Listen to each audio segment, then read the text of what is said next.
guys, so recently I did a video where I talked to you about the 10 shortest books on my TBR that I wanted to get around to, which made me think it would also be fun to do a top 10 novellas video or top 10 short books video. I say novellas because all of the books I've decided to talk about in this video are prose fiction, just because that's an easier way to narrow it down, and certain genres in particular like poetry and plays and graphic novels really tend to be quite short anyway, so I wanted to hone in on the novellas. Although that's always slightly tricky to define, I've just gone for prose fiction under 200 pages. That's how I've qualified everything in this video, but they are all books that I wholeheartedly love and recommend 100%. That's why they're in this video.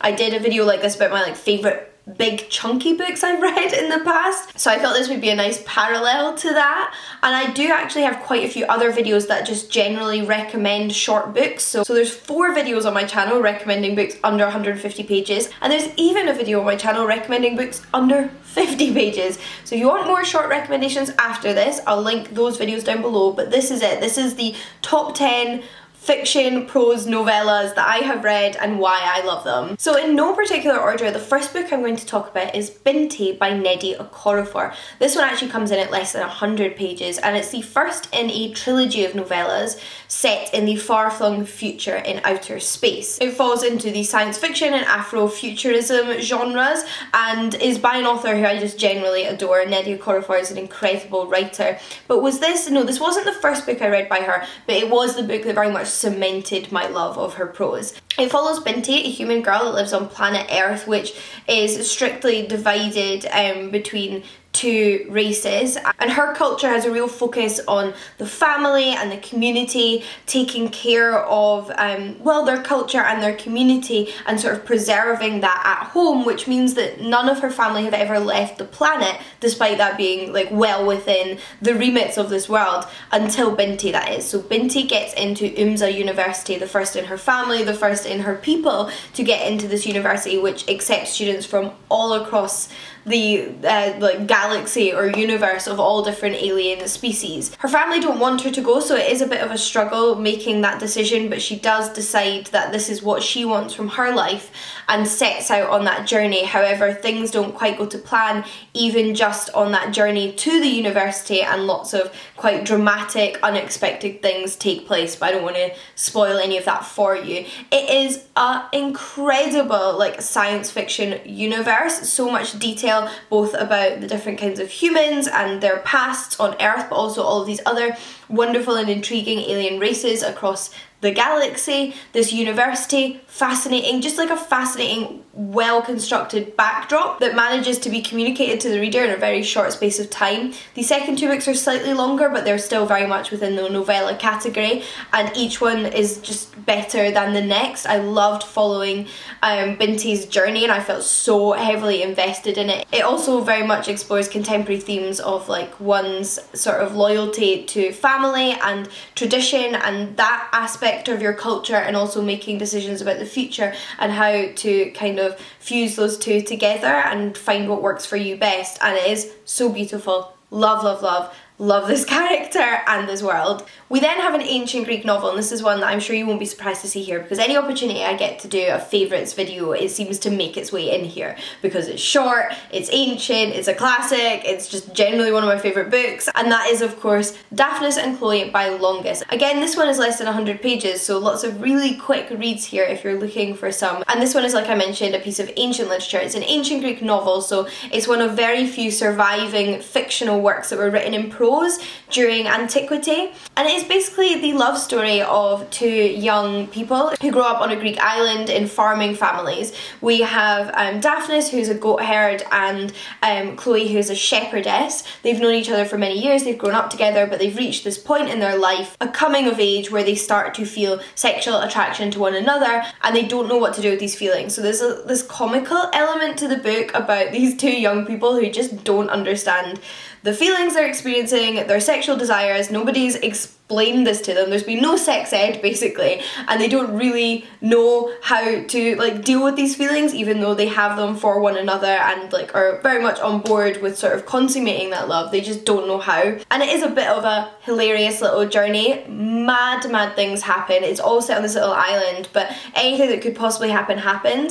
And I also love it within the context of the genre itself, because it's quite unique compared to all of the other Greek prose romances that survive from antiquity, and you can tell where it's kind of taking the mickey slightly, or being a little bit satirical, or turning the tropes of that genre on its head if you read a little bit more into that area of literature, which is one that I'm really interested in. And as I've mentioned, I actually wrote my undergraduate dissertation on this book. That's how much I love it, and I didn't hate it by the end.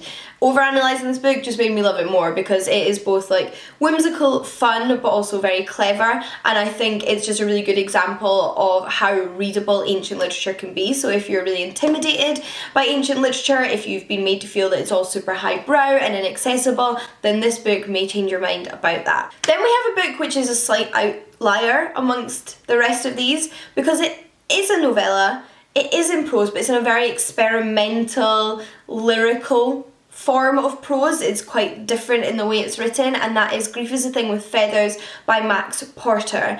This is such a touching book. It's inspired in part by the collection of poetry by Ted Hughes entitled Crow, and in that collection of poetry, the bird Crow is sort of narrating his observations of lots of massive moments in human history. And the way this book uses that format is that our main character is a man whose wife has just died, leaving him with his two sons, who have obviously also lost their mother, and he himself is a Ted Hughes scholar. So in his grief, he kind of starts talking to Crow, and Crow becomes this sort of like presence in the household of this family after the passing of the mother and wife, observing and becoming involved in this quite small personal moment of grief, rather than like a war or a moment from history. It's about like a family's grief, and it deals with that theme so sensitively and beautifully. And unfortunately, obviously, grief is something that even if we haven't experienced at this point, is sort of in all of our features, and it's a really important topic to talk about, and I just love the way this book handles that. It's beautifully written, like I mentioned, quite experimental in its format, but stunning, and in large part sort of harkens back to its poetical beginnings with Ted Hughes' works, and it's just beautiful. We then have a book that's sort of a stand-in for a series, and that is A Study in Scarlet by Sir Arthur Conan Doyle. So y'all know I love Sherlock Holmes. If you don't know, I've got a whole video all about Sherlock Holmes that you can watch down below, which is an introduction to the series in itself and the history of the series and the character if you're interested. But if you don't know, Sir Arthur Conan Doyle wrote a mass of short stories about Sherlock Holmes and Dr. Watson, and also 4 novels, or novellas as we might call them now, because they're quite short and obviously fit into this under 200 page category. But the first of those stories is A Study in Scarlet, which is why it's one I'm going to mention here. It's not necessarily my favourite adventure of Sherlock Holmes, full stop, but it's a great place to start because it's both like a full-length novel in terms of what Sherlock Holmes has to offer, and it is also the first story in which Sherlock Holmes and Dr. Watson meet, become friends and roommates, and Watson is introduced to the wild and wonderful world of this amateur detective and solving crimes by his side. I have been what feels like a lifelong fan of Sherlock Holmes. I was definitely introduced quite young, maybe around like 10 or 11, and I have continued to reread those stories as I've grown older. One of the great things I feel about Sherlock Holmes is that the mysteries are unsolvable. They're not written for the reader to solve. You are not given enough information. You are given the same amount of information and observe the same things that Watson observes as the narrator telling us these stories, and therefore you're not privy to everything that's going on in Sherlock Holmes's head, and he is this, again, weird and wonderful character who you kind of just have to watch at work because he's so out there through the eyes of Dr. Watson. I love those dynamics. I love that whole style of cozy mystery crime story with that narrative perspective. Did I already say I love the characters? Sherlock Holmes and Dr. Watson are 2 of my all-time favourite fictional characters ever. ever written. And I also just always really enjoy the mysteries because I can't guess how they're going to end. The ending is always a surprise, and it's always quite a thrill to learn how all these pieces come together and what Holmes knew that we didn't know, and yeah, what happened. It always just unfolds in a really intriguing way. So A Study in Scarlet, like I mentioned, is number one. Why not start there if you haven't read one yet? We then have a book called Bodies of Water by V.H. Leslie. This is a book set in 2 time periods. We have one character in the contemporary world and one character in the 19th century Victorian England, and they're both in the same place. It's set on the banks of the Thames, and our contemporary character is living in a new build block of flats that have been built on the site of what used to be a water treatment facility, which is where our 19th century character finds herself. Now, she's been sent there for the treatment of hysteria. This is a book that very much deals with attitudes to women's mental health and emotions and like reactions to that historically, but then also how that seeps into the modern day. And there is just like these beautiful images of kind of like the past seeping into the present. Our contemporary present day character is going through a breakup and dealing with everything stored up in that, and then like I mentioned, our Victorian character is dealing with basically being imprisoned in this mental health facility that tortures her with water treatment, and also getting to know some of the other women there and exploring her sexuality in a way that her time would have forbidden her from doing usually. It's one of those books that really managed to surprise me with how much it managed to pack in and how much impact it managed to have in such a short space of time, especially when it's split between 2 characters who have their own stories, even if they touch on similar themes. And it's just beautiful, and it's so well constructed, so well done, and such a clever use of like a short space and a few words, and I loved it. We then return to a little bit of science fiction. I wanted to mention All Systems Red, which is book 1 in the Murderbot series by Martha Wells.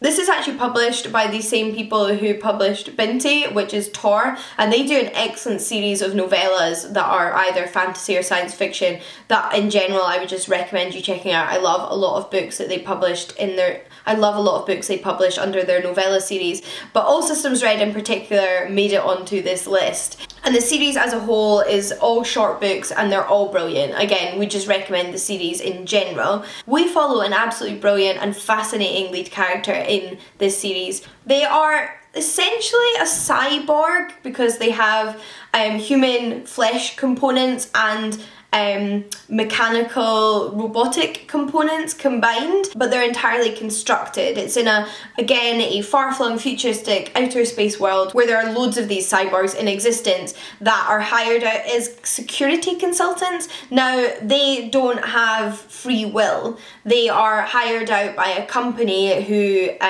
creates them and controls them, and they have duties assigned to them with each contract, and they have to follow those duties. However, our protagonist, who internally calls themselves Murderbot, this isn't a name anybody else gives them, has managed to hack their own systems and now has free will.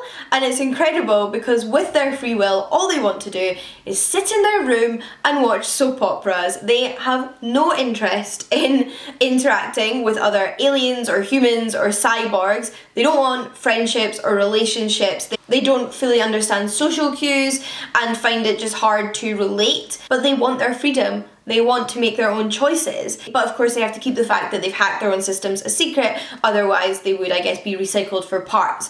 And because of this, they're sort of leading a slightly uncomfortable life where they have to keep in check anything that they shouldn't say or do and just follow through on the contracts they've been sent on to. But of course something happens in the first book which means they act out of character and have to reveal themselves, and this sets them up to kind of meet some other interesting characters, start forming certain bonds, but also explore exactly what it is they're looking for from their life now that they have the freedom to control it. And it's so interesting. I love Murderbot as a character and I'm always excited to follow them on their next adventure. We then have We Have Always Lived in the Castle by Shirley Jackson, which is a sort of literary horror novel that sort of explores the human psyche, I would say. It's about a family of two sisters and their uncle, and we are told the story from the perspective of Mary Cat, the youngest sibling, because she's the one that often has to travel down from their like aristocratic manor house on the top of the hill to occasionally interact with villagers, you know, pick them up supplies, those kind of things. But the family themselves are shunned by the village. A lot of suspicion hovers around them because a few years ago, Mary Cat's parents and some other family members all died. They were poisoned at dinner one evening, and everyone believes it was the older sister that killed them. So there's a layer of mystery there with what really happened to their family, who was responsible for the poisoning, but equally there's this exploration of mob mentality, the way we treat other people, suspicion and gossip, and how that can spiral, and it's so disturbing, but in the best possible way. The book itself is from the mid-20th century, and it's a modern classic for a reason. It's definitely my favourite of Shirley Jackson's works that I've read. I think she's a beautiful writer. Again, very atmospheric, very immersive, and very fascinating, and I would highly recommend. Who knew I'd have so much to say about such short books?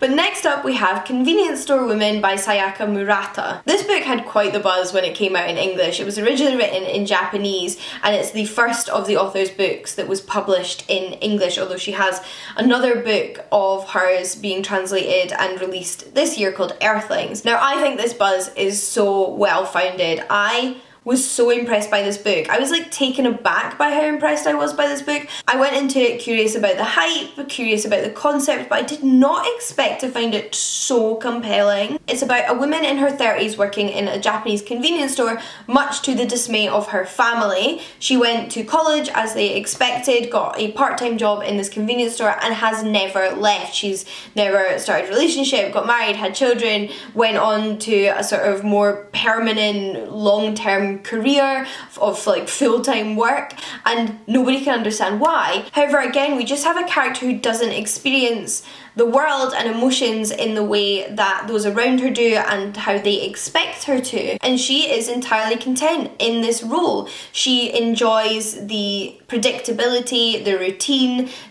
just the everyday going into this convenience store, knowing what's expected of her, the rules, and performing those tasks to the best of her ability. She gets all the satisfaction that she needs out of that role. However, she feels a lot of pressure from her family to sort of change her lifestyle, mainly so they will leave her alone and stop seeming so stressed out all the time, because that then irritates her. She doesn't want that. She doesn't want to have to deal with all those expectations.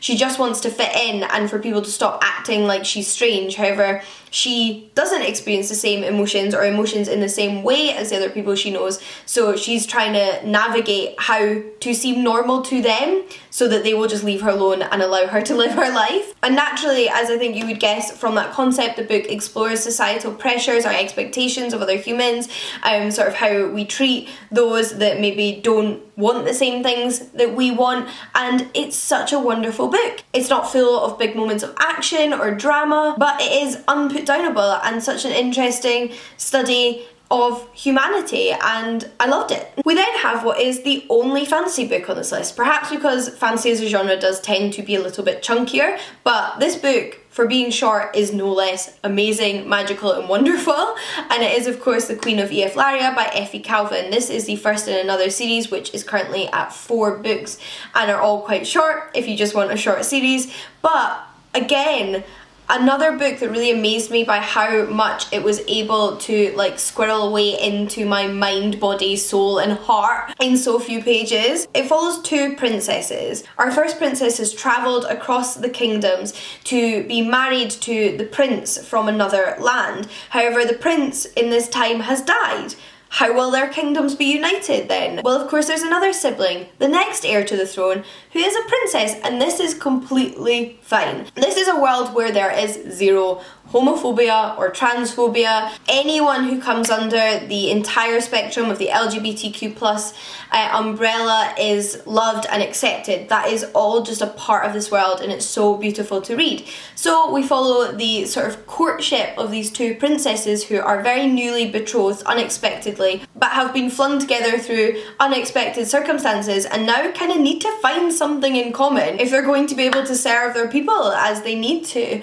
And it's such a a beautiful story. Now, of course, there are some magical threats looming, and those in fact are dragons. Dragons have been attacking this kingdom that we're now in, and that is why our first princess moved here, because she has a lot of magic and has brought with her lots of mages who will be able to protect the city from the dragons. However, nothing is ever as it seems, is it? And we learn a little bit more about the relationship between dragons and humans and why the dragons might be attacking the city as the book goes on, and there's lots of little twists and turns in that storyline. But it is also very much the story of these two young women getting to know one another and falling in love with one another and finding that they're able to support one another and being the best versions of themselves. And it's such a beautiful, healthy, inspiring relationship in such a wonderful fantasy world. Last but not least on this list, however, is The Vegetarian by Han Kang. This is another translated novel that was originally written in Korean, and it's another one that had quite a bit of buzz around it, and I can completely see why. I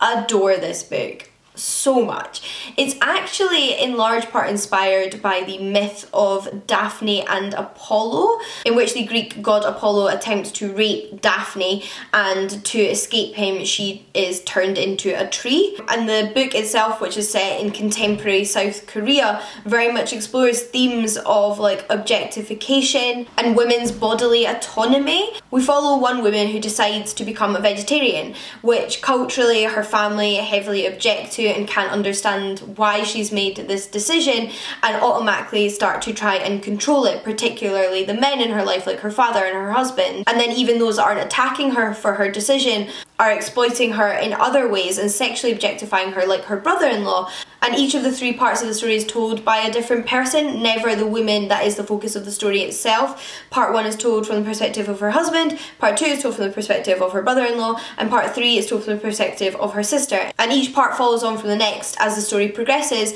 and the mental health of the central character deteriorates, and we kind of see how that happens through the perspective of those either observing that or contributing to that, as opposed to what is going on inside her head. And it is so beautiful. There's just so much to unpack there. The writing is stunning. Now, of course, I read this in the English translation, so also amazing kudos to the translator who managed to translate those beautiful prose into English. I just adore this book. I think about it on a regular basis. I actually should go back and reread it because I still think there's more I could get from it, even though it's less than 200 pages. But those are my top 10 novellas as of this moment in time. Who knows what they'll be in the future, but I am 100% behind all of these books. I recommend them so highly and encourage you to check them all out. But I would love to hear from you in the comments what your favourite novella is. What's your favourite piece of prose fiction under 200 pages or thereabouts? Just short books in general. Send me those recommendations my way, and I will link all the other videos I mentioned in the description box down below. But until next time, happy reading, and I'll see you again soon. Bye guys!